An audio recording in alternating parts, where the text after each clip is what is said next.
5년 만에 이 자리에 섰습니다. 그렇죠? 2012년에 저희가 안식년으로 들어왔다가 이 자리에 섰고, 그리고 2017년 5년이 지나갔습니다. 5년 만에 한국에 들어왔고 5년 만에 여러분들 앞에 서게 됐습니다. 나를 통하여 우리 찬송해 주셨는데요. 실은 저희 가족이 오늘 여러분 앞에서 찬양을 하려고 했습니다. 그 찬양 제목이 나를 통하여였습니다. 나를 통하여 주의 이름이 높임받기를 원하는 그 마음으로 우리가 찬양을 하려고 했는데, 우리 여전도 회원들께서 먼저 이렇게 선수를 치셨네요. 아마 다른 찬양을 한번 해봐야 될 것 같습니다. 그렇죠? 너무나 반갑고요. 마치 고향이죠, 그렇죠?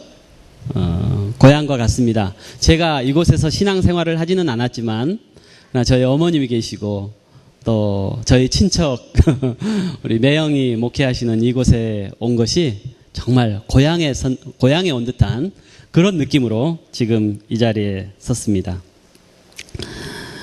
여러분들의 기도, 그 덕분에 지금까지 사역 열심히 하다가 5년 만에 이렇게 한국에 귀국해서 여러분들 앞에 서게 되었습니다. 오랜 시간 동안 저희를 위해서 기도해 주시고 또 후원해 주시고 사랑을 베풀어 주신 그 귀한 사랑을 제가 잊지 않고 이 시간 여러분 앞에서 다시 한번 감사를 드립니다. 늘 말씀 많이 들으시죠? 오늘은 5년 만에 왔으니까 또 그냥 말씀보다는 이 사역 보고를 좀 드리는 게 더 좋겠다 싶습니다. 사역 보고와 더불어서 또 특별히 헌신 예배인데, 헌신에 대해서 제가 잠깐 함께 말씀을 나눠보려고 합니다. 다 같이 우리 주님을 생각하면서 한번 따라해 봤으면 좋겠습니다. 바로 내 주님. 바로 내 주님. 여러분, 우리가 이곳에 무엇 때문에 앉아 있습니까? 다시 한번 생각해 보십시다. 예수 그리스도, 바로 그분 때문에 우리가 이 자리에 앉아 있는 것 아니겠습니까? 주님, 내 주님, 바로 내 주님, 바로 그분 때문에 우리가 이 자리에 앉아 있고, 아마 여러분들은 이 시간 말씀을 듣고 계신 줄 믿습니다. 우리 구주 예수 그리스도, 그분은 너의 주님이 되실 수도 있고 그의 주님이 되실 수도 있습니다. 그러나 그것보다 가장 소중한 것은 그분이 바로 내 주님이 되신다는 것. 이것 때문에 우리는 행복한 것 아니겠습니까? 여러분들이 잘 알고 있다시피 제가 사역하고 있는 곳이 어디입니까? 러시아. 러시아의 어느 도시인지 아세요? 모르세요? 야, 어떻게 이렇게 후원해 주시면서 제가 어디에 있는지도 모르세요. 여러분, 러시아가 땅이 이만큼 합니까? 한국의 수백 배 되잖아요. 그 러시아는 정확하게 여러분들이 제가 어디서 사역하고 있는지 알아야 되잖아요. 저는 바로네즈라는 곳에서 사역하고 있습니다. 제가 왜 설교 제목을 바로 내 주님이라고 지은지 아세요? 기억하시라고요. 바로네즈라는 이 도시를 기억하시라고 바로 내 주님, 이렇게 설교 제목을 정한 거예요. 우리가 바로 내 주님 때문에 저는 그곳에 가 있고, 바로 내 주님 때문에 바로네즈에 가 있는 것입니다. 아멘. 동토의 땅이지만 바로 그곳에 이 바로네즈라는 곳이 있습니다.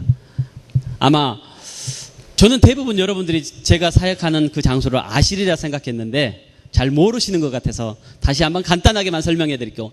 모스크바에서 정남쪽 방향으로 쭉 내려가다 보면 여러분들이 혹시라도 들어보셨을 소치라는 곳이 있습니다. 소치는 아시죠? 지난번에 동계올림픽이 열렸고 이제 평창에서 열리지 않습니까? 이전에 소치에서 열렸던 그 쭉 남쪽으로 내려가다 보면 소치라는 곳이 나오는데, 물론 소치까지 가려면 한 2,000km 정도 가야 됩니다. 굉장히 멀죠. 그런데 모스크바에서 한 500km 정도 떨어진 바로 그 길가에 위치한 곳이 바로네즈라는 그런 도시가 있습니다. 이 도시에는 약 100만 명 정도 인구가 살고 있습니다. 작은 도시는 아닙니다. 그러나 러시아가 워낙 크고 또 유명한 도시는 아니기 때문에, 유명한 도시가 아닌 지방 도시이기 때문에 한국의 어떤 지도에는 잘 나타나지 않는 그런 곳입니다. 한국 사람들이 한테는 어쩌면 거의 알려지지 않은 도시가 제가 사역하고 있는 바로네즈라는 그런 도시입니다. 여러분 러시아 생각하면, 소련 생각하면 공산주의 이것만 생각하시죠. 그런데요, 의외로 러시아는 약 1000년 전에 기독교를 국교로 받아들인 나라예요. 이해가 되세요? 공산주의만 우리가 생각하는데 러시아는 1000년 전에 나라의 종교로서 기독교를 받아들였다는 거예요. 그래서 지금도 도시 곳곳에 가면 가장 중앙에, 가장 사람들이 모일 수 있는 가장 중요한 장소에는 반드시 정교회가 있습니다. 교회가 있어요. 그리고 많은 사람들은 나는 예수를 믿는다 라고 이렇게 말하기까지도 해요. 물론 공산화 과정 70년 동안 공산당이 러시아를 지배했거든요. 그러면서 많은 사람들이 예수 그리스도 하나님 잃어버렸습니다. 그리고 공산주의를 통해서 많은 사람들이 무신론 사상이 아주 강하게 들어갔죠. 그래서 신은 없다, 하나님은 없다 이렇게 말하는 사람들이 많습니다. 약 한 43% 정도 되는 사람들이 무신론입니다. 그렇지만 그러함에도 불구하고 한 46% 무신론보다 조금 더 많은 사람들이 나는 하나님을 믿습니다 라고 이렇게 말하기도 합니다.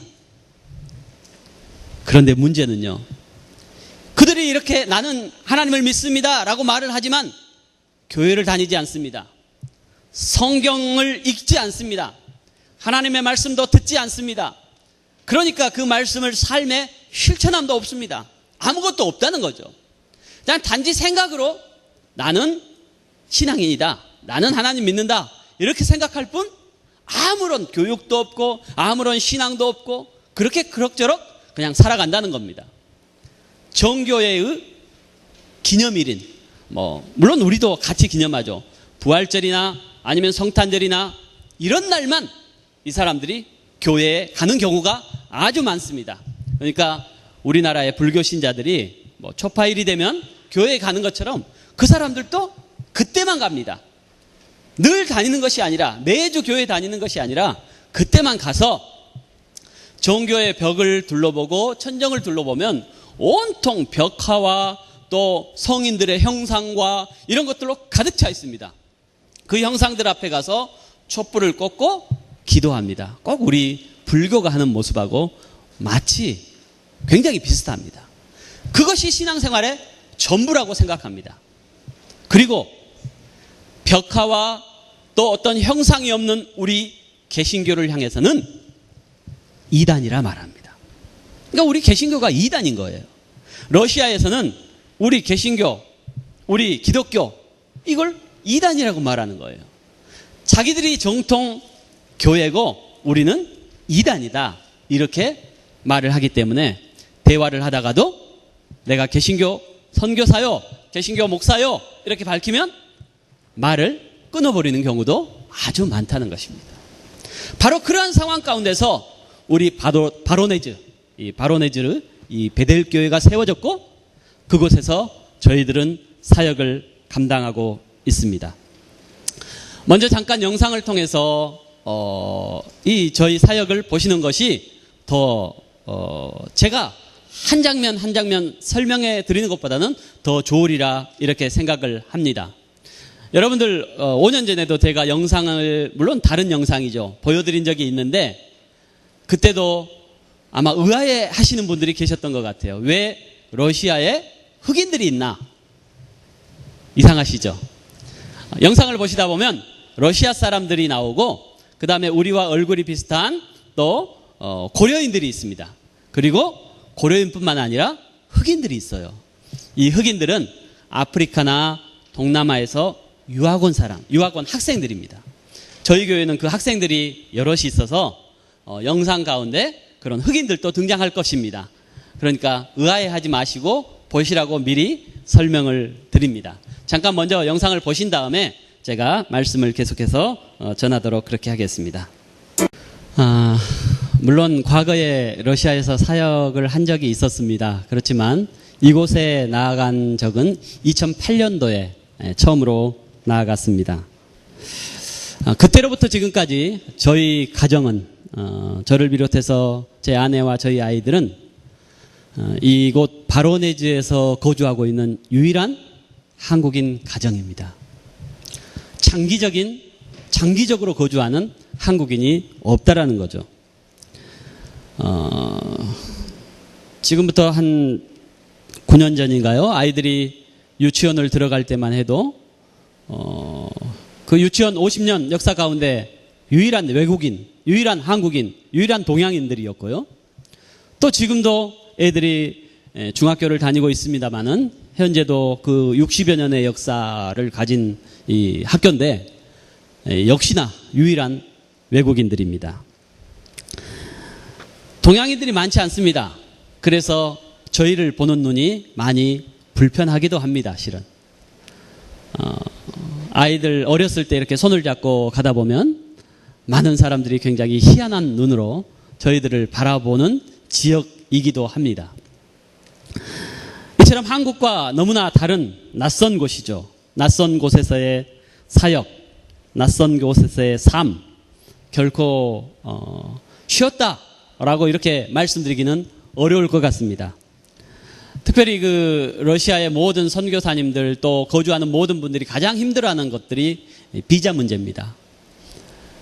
지금 러시아가 문이 열린 지가 26년째입니다. 1990년, 91년 그 어간에 소련이 무너지면서 이제 16개 나라로 나눠졌거든요.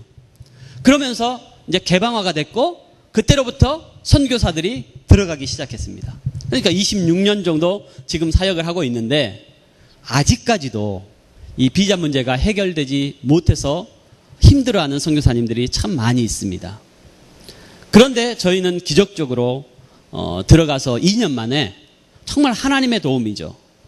사람이 한 것이 아니라 사람이 어떤 길을 뚫어서 한 것이 아니라 정말 하나님의 은혜로 비자 문제가 해결되었고 지금까지 이렇게 거주할 수 있는 겁니다. 저희가 5년 만에 나올 수 있었던 것도 비자 문제가 해결되지 않았으면 뭐 매년 나오고 또 1년에도 몇 번씩 나와야 되는 그런 상황이 되는데 5년 만에 나올 수 있는 것도 비자 문제가 해결되어서 하나님께서 해결해 주셔서 어쩌면 지금 보니까 우리 아이들은 굉장히 아쉬워하는 것 같네요. 해결이 안 됐으면 더 자주 나왔을 텐데. 그런데 해결이 되어서 정말 감사하게도 이렇게 5년 만에 한국에 나올 수가 있었습니다. 전적인 하나님의 은혜였습니다. 또한 물가도 그래도 한국에 비해서는 어떤 것은 좀 싸기도 하지만 어떤 것은 또 비싼 것들도 있습니다. 그러함에도 불구하고 정말 저희가 편안하게 또 부족함 없이 굶지 않고 그것에서 살아올 수 있었던 것은 여러분의 후원과 기도였음을 인하여 다시 한번 감사를 드립니다. 오히려 저희들은 감사하게도 많은 사람들을 향해서 나눌 수 있음이 또한 감사합니다. 저희 교회는 보셨듯이 유학생들이 많이 있습니다. 그 유학생들은 대부분 어려운 국가에서 유학 온 국비로 유학 온 학생들이죠. 그러니까 아프리카라든가 내지는 동남아시아에서 국가에서 보내는 유학생들입니다. 집안은 보통 가난한 학생들이 대부분입니다. 국가에서 보내주기 때문에 러시아에 와서 공부를 하는데 돈이 없죠. 경제적으로 이렇게 풍족하지가 결코 못하죠.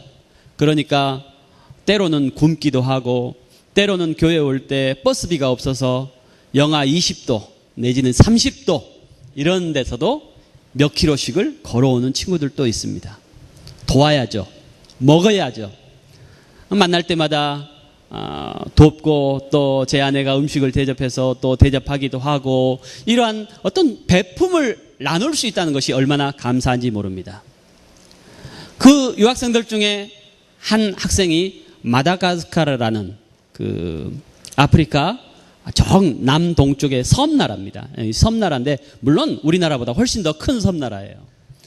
그곳에서 유학원 학생이 있는데 이 학생은 의대 5학년을 마치고 이제 집으로 돌아가야 되는데 이 학생이 너무나 열망하죠. 공부를 더 하기로.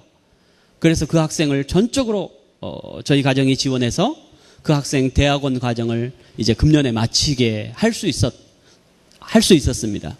그렇게 여러분 나눌 수 있음이 얼마나 감사한 일인지 모르겠습니다. 언젠가 5년 전에도 제가 여러분들에게 말씀드린 적이 있습니다만은 또 러시아에는 극우 세력들이 있습니다. 외국인에 대해서 아무런 조건도 없이 구타하는 그런 친구들도 있고요. 그래서 때로는 돌 던짐도 저도 당해봤고요.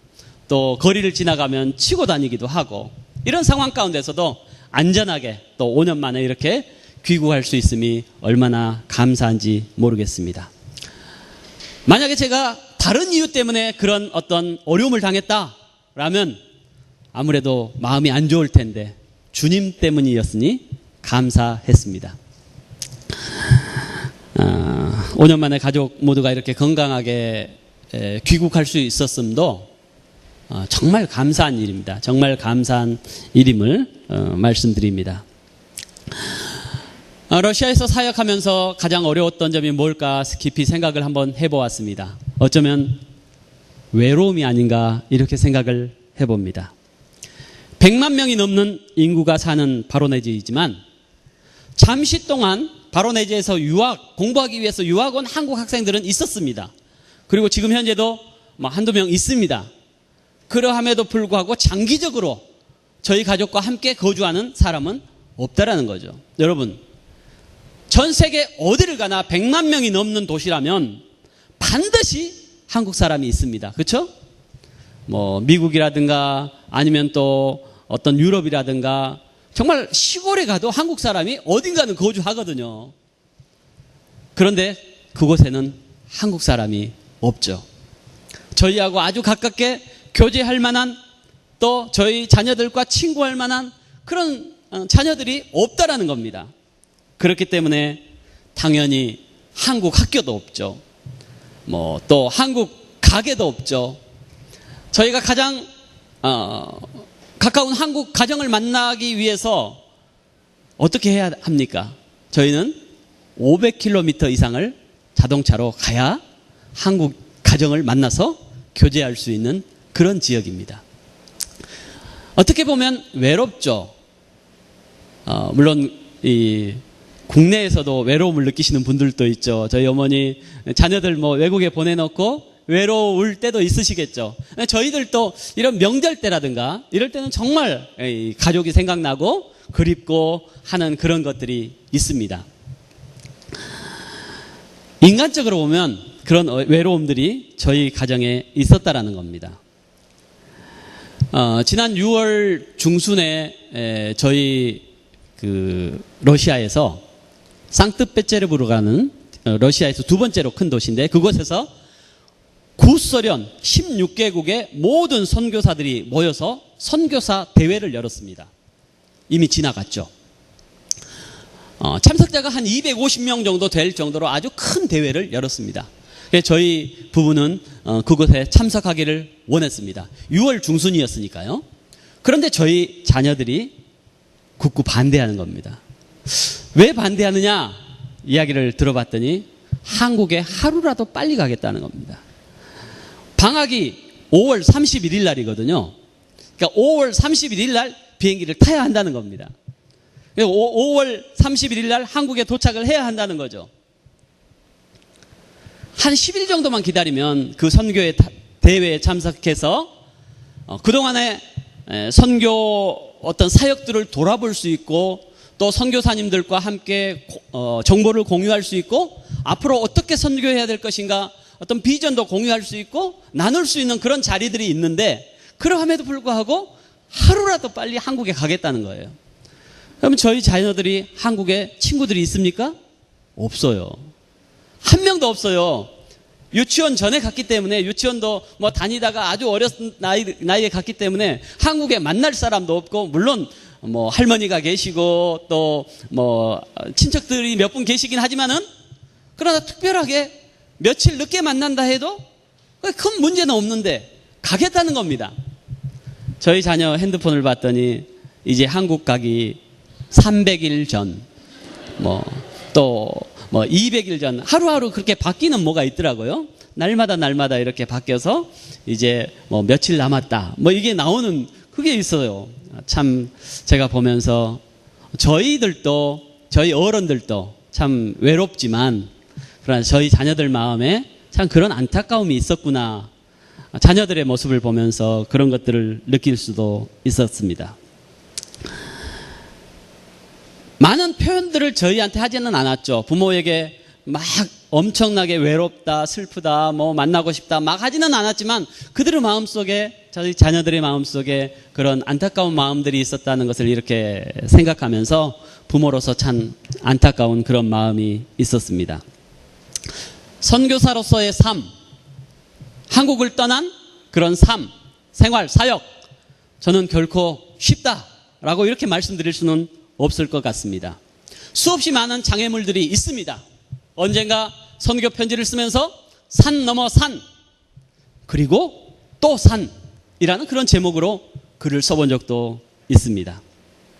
그렇지만 지난 9년 동안의 경험으로 저는 분명히 여러분에게 말씀드릴 수 있는 것이 있습니다. 주님은 낯선 땅, 여러분들이 이름도 알지 못하는 바로 그 땅, 바로네즈, 바로 그곳에서 늘 저희 가정과 한순간도 빠짐없이 늘 함께 해 주셨다는 사실입니다. 저희가 직면한 많은 문제들, 그리고 고민들, 그 속에 늘 함께 계셨습니다. 저희와 함께 그 시간들을 걸어오셨습니다. 저희 힘으로는 해결할 수 없는, 많은 사람들이 말하기를 그 문제는 당신들 힘으로 해결할 수 없어 라고 말하는 그 상황 속에서도 주님은 저희와 함께 하셨고 저희를 도우셨습니다. 이건 제가 여러분들에게 고백드릴 수 있는 것입니다.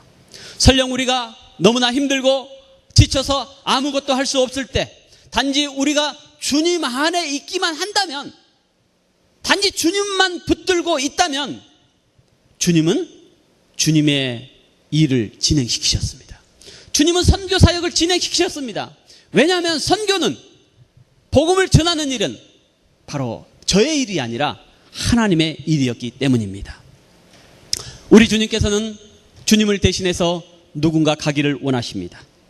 그리고 또 다른 누군가는 나간 자들을 위해서 무릎 꿇고 기도하기를 원하십니다. 그리고 그 길을 순종하는 자들에게는 우리 인간으로서는 이해할 수 없는 엄청난 은혜, 놀라운 은혜를 베풀어 주신다는 사실입니다. 저는 오늘 여러분들과 이것 하나를 나누고 싶습니다. 헌신 예배 드리시죠. 어떠한 헌신 예배 중요합니다. 순종해야죠.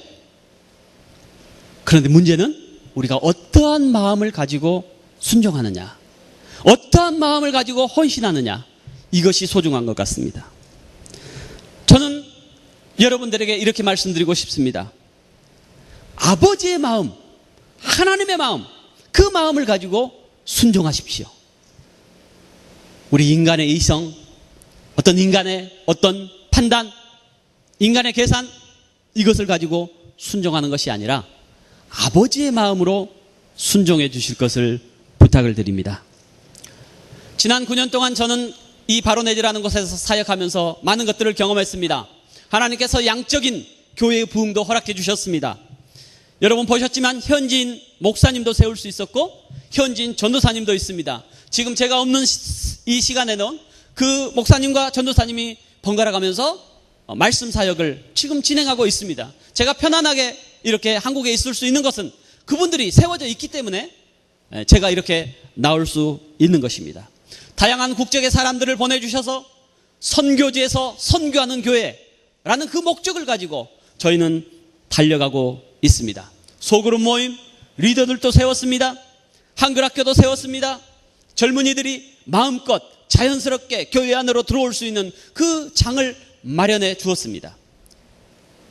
많은 사람들이 우리 교회를 보면서 이단교회라 이렇게 주변에 있는 많은 사람들이 말을 하지만 지금은 많은 젊은이들이 아무런 스스럼 없이 저희 교회 안으로 찾아 들어오고 있다는 사실입니다. 어떻게 보면 뭔가를 이뤘다 이렇게 말할 수 있을지도 모르겠습니다. 그러나 그러함에도 불구하고 저는 여러분에게 부탁을 드립니다. 저를 위해서 기도해 주실 때 이 아버지의 마음, 하나님의 마음, 이 마음을 품고 계속해서 사역할 수 있도록 기도해 달라고 부탁드리고 싶습니다. 왜 그렇습니까? 제가 아무리 많은 일을 한다 할지라도, 제가 엄청난 일을 이루었다 할지라도, 엄청난 헌신을 했다 할지라도 아버지의 마음이 저에게 없다면 저는 선교 사역을 하는 사람이 아니라 선교 사업을 하는 그런 사람이 되고 말 것이기 때문입니다. 여러분, 박넝쿨 아래서 오늘 우리가 읽었는데요. 요나가 만난 하나님은 어떤 하나님입니까? 말할 수 없이 타락한 니느웨의 영혼들을 아끼시는 그 아버지셨습니다.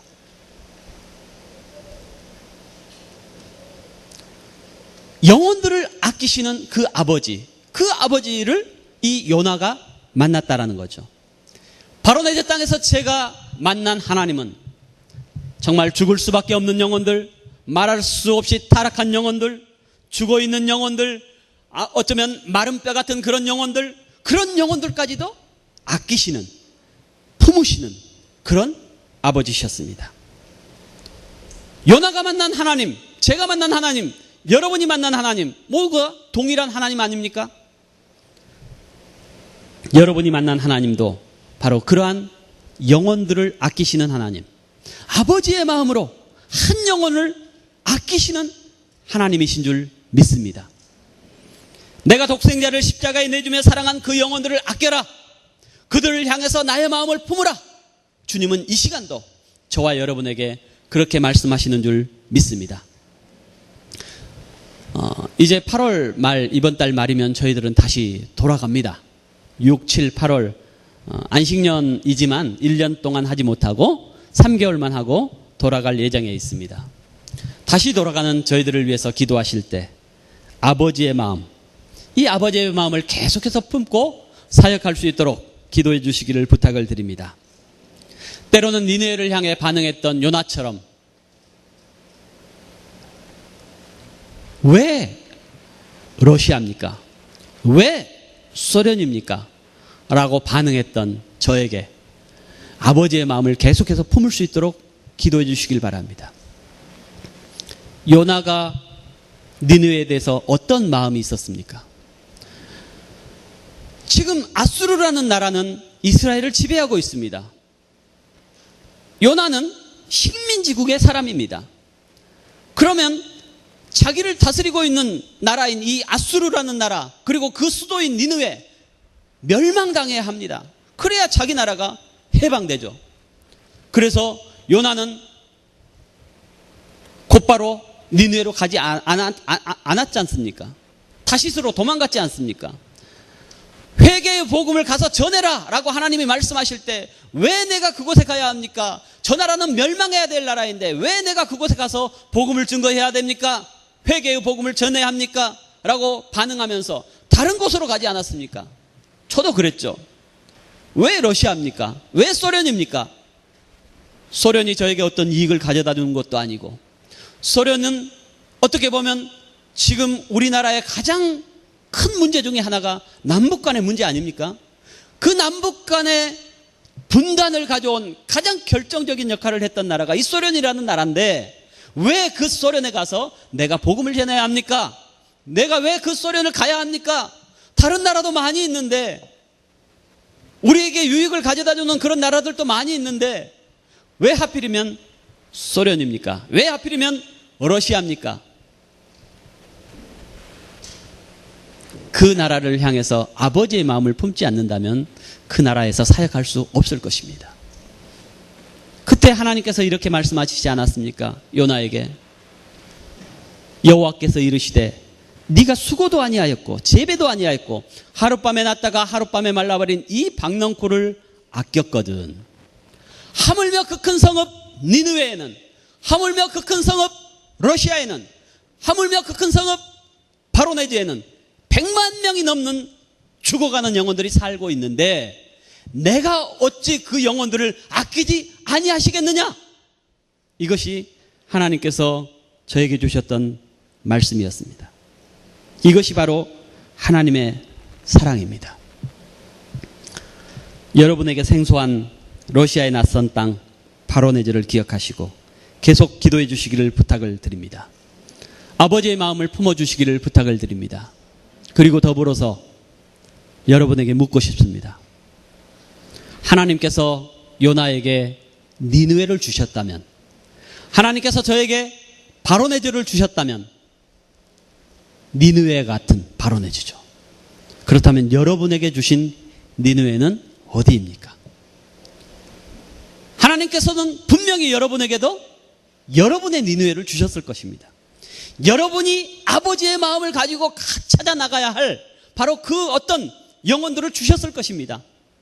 여러분의 부모님이 될 수도 있고, 여러분의 어쩌면 자녀들이 될 수도 있고, 여러분의 친척이 될 수도 있고, 여러분의 직장이 될 수도 있고, 여러분의 학교가 될 수도 있고, 하나님께서 여러분에게 주신 그 니느웨, 아버지의 마음을 품고 섬겨야 할 그 니느웨를 하나님은 여러분에게도 주셨다는 사실입니다.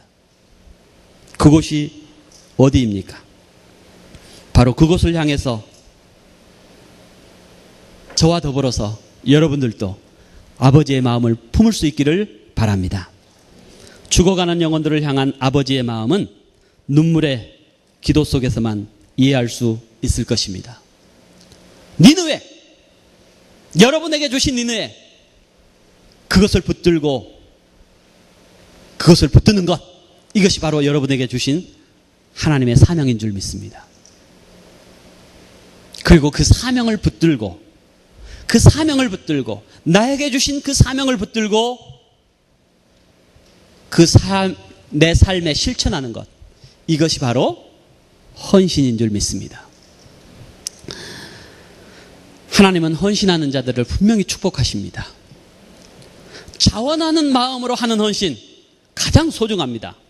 기쁨으로, 감사함으로, 정말 우리가 교회의 일에, 또한 선교하는 일에, 어떤 봉사하는 일에, 어떤 섬기는 일에 이렇게 헌신하는 것, 너무나도 하나님은 기뻐하시는 줄 믿습니다. 그런데요, 하나님은 그것도 기뻐하시지만 억지로 하는 헌신까지도 받으시는 분이신 줄 믿습니다. 마가복음 15장을 보면요, 구레네 시몬이라는 사람이 나오죠. 이 사람이 어떤 사람입니까? 예수님의 십자가를 대신 졌던 사람 아닙니까? 예수님이 골고다 길을 가시다가 쓰러졌을 때 대신해서 십자가를 졌는데 성경을 보니까 어떻게 졌냐 하면은 억지로 졌다, 이렇게 말을 하고 있어요. 억지로. 그가 원해서 진 것이 아니라, 그가 자원해서 진 것이 아니라 억지로 십자가를 졌다는 거예요. 하기 싫었겠죠. 힘들었겠죠. 어쩌면 창피했을 수도 있습니다. 그러함에도 불구하고 그는 억지로 십자가를 졌습니다. 로마 군병에 의해서 본인이 원하지도 않는 십자가를 졌습니다. 그런데요, 나중에 결과를 한번 우리가 찾아보면요, 엄청난 일들이 있었습니다. 사도행전 13장을 보면 안디옥 교회의 지도자들이 나옵니다. 5명의 지도자죠. 우리가 잘 알고 있는 사도 바울도 나오고요, 그 교회의 지도자들 중에 바나바라는 사람도 나오고요. 그런데 그 중에 한 사람이 바로 이 구레네 시몬이었어요. 그는 나중에 초대교회, 그것도 안디옥 교회, 선교의 열정이 엄청나게 풍부했던 그 안디옥 교회의 지도자로 세움받았다는 겁니다. 그만큼 초대교회에서 인정을 받는 인물이 되었다는 거죠. 그가 비록 억지로 십자가를 졌지만 나중에 그의 삶은 하나님이 정말 귀하게 사용하셨다는 겁니다. 그의 아들 알렉산더 루프라는 사람, 성경에 기록되어 있습니다. 초대교회에서 인정받는 자로 성경에 기록되어 있습니다. 그의 아내, 비록 이름은 기록되어 있지 않지만 그의 아내는 사도 바울이 나의 어머니다 라고 칭할 정도로 초대교회에서 또한 인정받는 여인이 되었습니다. 그러니까 이 구레네 시몬, 이 한 사람의 억지로의 헌신을 통해서 그뿐만 아니라 그의 아내, 그의 자녀들, 온 가족이 초대교회에서 인정받는 그런 가정이 되었다라는 거죠. 하나님은 신실하십니다. 하나님을 위해 헌신하는 손길 위에 분명하게 은혜와 복으로 갚아주시는 줄 믿습니다. 우리가 억지로 헌신한다 할지라도 만복의 근원 되시는 하나님 아버지께서는 한량없는 복으로 갚아주시는 줄 믿습니다. 우리가 억지로 십자가를 진다 할지라도 그 십자가는 우리의 축복의 문을 여는 그런 통로가 되는 줄 믿습니다. 영광의 가문을 이루어가는 그런 징검다리, 그것이 바로 우리가 억지로 하는 헌신일지라도 하나님께서 그렇게 사용하신다라는 사실입니다. 사랑하는 성도 여러분, 그리스도가 마음에 있습니까? 한번 정직하게 한번 대답해 보십시오. 내 안에 그리스도가 없다면 나는 선교의 대상입니다. 그리스도께서 내 안에 중심이 없다면 나는 복음을 들어야 할 대상입니다. 그리고 내 안에 그리스도가 있다면 나는 선교사입니다. 나는 복음을 증거해야 될 그런 사람입니다. 여러분, 우리 모두는 선교사입니다. 복음을 증거해야 될 자들이라는 거죠. 가는 선교사가 되든지 아니면 보내는 선교사가 되든지 우리 모두는 선교사인 것입니다. 저는 여러분에게 계속해서 이 무릎 선교사, 기도해주는 선교사가 되어주기를 간절히 부탁을 드립니다. 5년 만에 이렇게 방문한 우리 제작교회 참 따뜻함을 느낍니다. 이렇게 얼굴들, 보고 싶었던 얼굴들, 또 이렇게 낯익은 얼굴들, 물론 새로운 얼굴들도 있습니다. 그러나 이 낯익은 얼굴들 이렇게 만나 뵙게 돼서 너무나 감사한데요. 우리 제작교회가 이 초대교회 안디옥교회처럼 선교사들을 위해서 진심으로 무릎으로 함께 중보해주는 그런 교회가 될 줄 믿습니다. 사역에 있어서 아버지의 마음을 품고 그리고 생명을 살리는 선한 일에 우리 모두가 동참함으로 주님이 주신 사명을 온전히 이루는 우리 모두가 되기를 주님의 이름으로 부탁을 드립니다.